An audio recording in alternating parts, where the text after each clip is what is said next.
This is Carlos. I work at Universal Cycles in City, California, and today I'll show you the tools that you need to adjust the suspension on a higher end mountain bike with air suspension. The one tool you'll need is a shock pump, which is different than a regular bicycle pump that you would use to air up your tires. That type of pump is different than this. A shock pump does low volume, high pressure. That is what a shock pump is used for, because these require very little air, but the pressure is high, anywhere from 100 to 300 psi. Now, the first thing you need to do is you need to find the valve on your rear shock, and you attach your shock pump to it. You just screw it in, and when it starts to read, that's as far as you need to thread. Now, this one here says about 140 psi.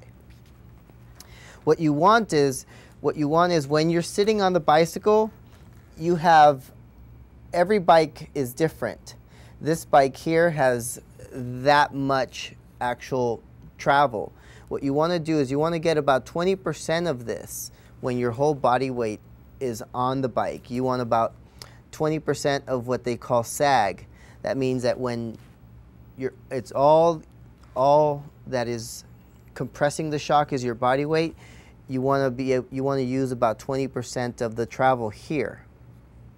So you would get on the bike, use something like a zip tie, or most shocks have these little O-rings on them, and you start by moving the O-ring all the way forward. You sit on the bike, it compresses the shock, the O-ring goes to a point where it stops, and once you get off the bike, it would measure how much of this travel you've used.